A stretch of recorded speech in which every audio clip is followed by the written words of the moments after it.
লক্ষ্য করে ঘর রয়েছে আলোতে ভরে, গভীর রাতে দেখি লক্ষ্য করে ঘর রয়েছে আলোতে ভরে, মুহাম্মাদের চেহারাতে দেখি এক। মা হালিমা বলছে মুহাম্মাদের চেহারাতে দেখি এক, নূরের বাতি ঝিলমিল করে, নূরের বাতি ঝিলমিল করে।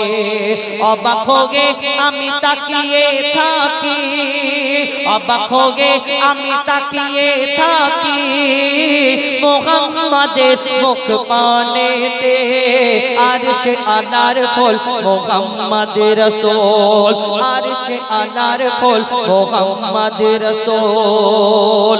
আমার দয়ার নবী ছোট্টবেলায় কেমন ছিলেন, কিন্তু কেন মা হালিমার ঘরে যখন দয়ার নবী প্রথম গেল, মা হালিমা তাকে দুধ পান করাবেন, কিন্তু তিনি একদিকে দুধ পান করেন আর একদিকে দুধ পান করেন না।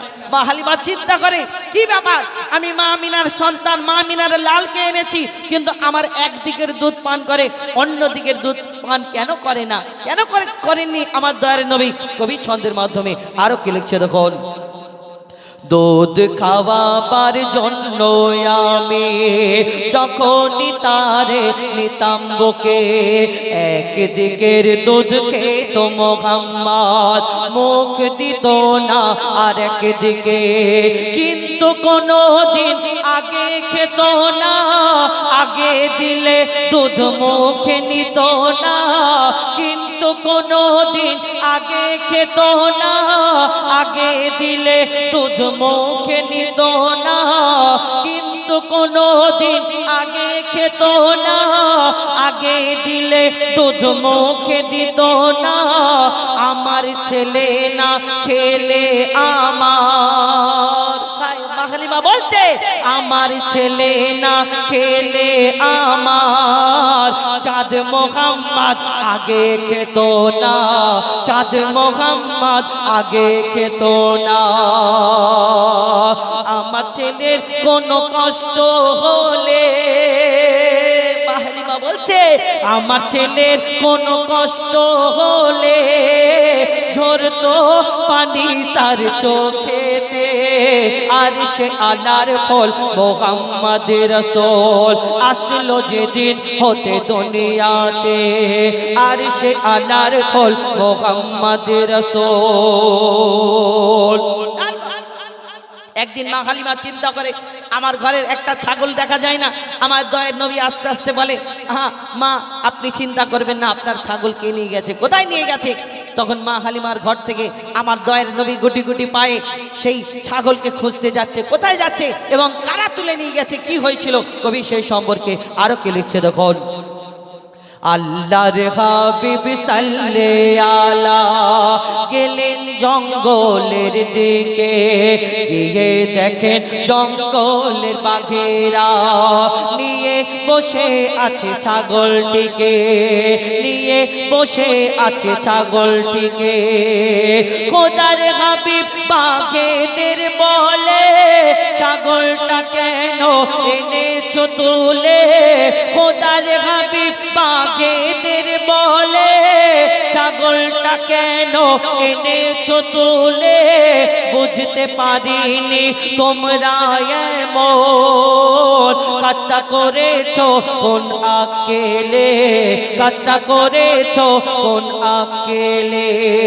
তখন বাঘেরা আমার দয়ার নবীকে কি বলে, বাঘেরা বলে ইয়া হাবিবাল্লাহ, বাঘেরা বলে ইয়া হাবিবাল্লাহ, আনিনি ছাগলটিকে মারিতে, আরশে আলার ফল মুহাম্মাদের রাসূল। আমার দয়ার নবী জিজ্ঞেস করে বলো জঙ্গলের বাঘেরা তোমরা যদি মা হালিমার ওই ছাগলটাকে মারার জন্য যদি না আনো এই দুনিয়াতে, তোমরা ওই বাঘে ছাগলটাকে তোমরা এনেছো কেন, কি ব্যাপার? আমার দয়ার নবীকে সেই ছাগলেরা কি উত্তর দেয় শুনুন। কেন সেই ছাগলটাকে ছেড়ে দিল, কিন্তু কেন সেই বাঘেরা আমার দয়ার নবীর জন্য সেই ছাগল কি তুলে এনেছিল, কবি শেষ কথায় আরো কি লিখছে দেখুন। রোজ আসেন মেষ চরাতে, দূর থেকে নূর দেখি সবাই, ইয়া রাসূলুল্লাহ কালকে আপনি আসেননি আমরা মনে মনে ভেবেছি এটা।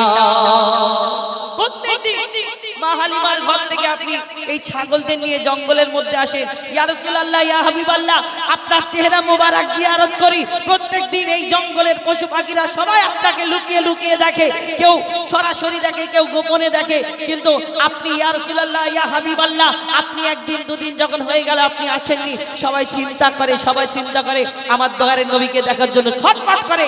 তাই ইয়া রাসূলুল্লাহ আমার ভুলকে ক্ষমা করবেন। আপনার এই মা হালিমার ঘরের ছাগলকে এই কারণে আমি মারার জন্য আনিনি, আপনি আসবেন আমরা জানতাম। তারপর কি হয় কবি ছন্দের মাধ্যমে লিখছে, দেখুন, রোজ আসেন ছাগল চরাতে, দূর থেকে নূর দেখি সবাই, কালকে আপনি আসেননি আমরা মনে মনে ভেবেছি এটাই। ছাগলটিকে যদি তুলে আনি নিশ্চয় ছোটে আসবেন আপনি, ছাগলটিকে যদি তুলে আনি নিশ্চয় ছোটে আসবেন আপনি। ইয়া রাসূলুল্লাহ, ইয়া হাবিবাল্লাহ, চুমিব আপনার চরণ দোকানে, চুমিব আপনার চরণ দোকানে। দরুদ পড়ে ওই বনের বাঘেরা, দরুদ পড়ে ওই বনের বাঘেরা, দেয় চুমা নবীজির পায়েতে। আরশে আলার ফল মুহাম্মদ রাসূল, আরশে আলার ফল মুহাম্মদ রাসূল। আসলো যেদিন হতে দুনিয়াতে, সেদিন হতে এই সারা দুনিয়া ভরে গেল দেখো রহমতে। আরশে আলার ফুল মুহাম্মদ রাসূল।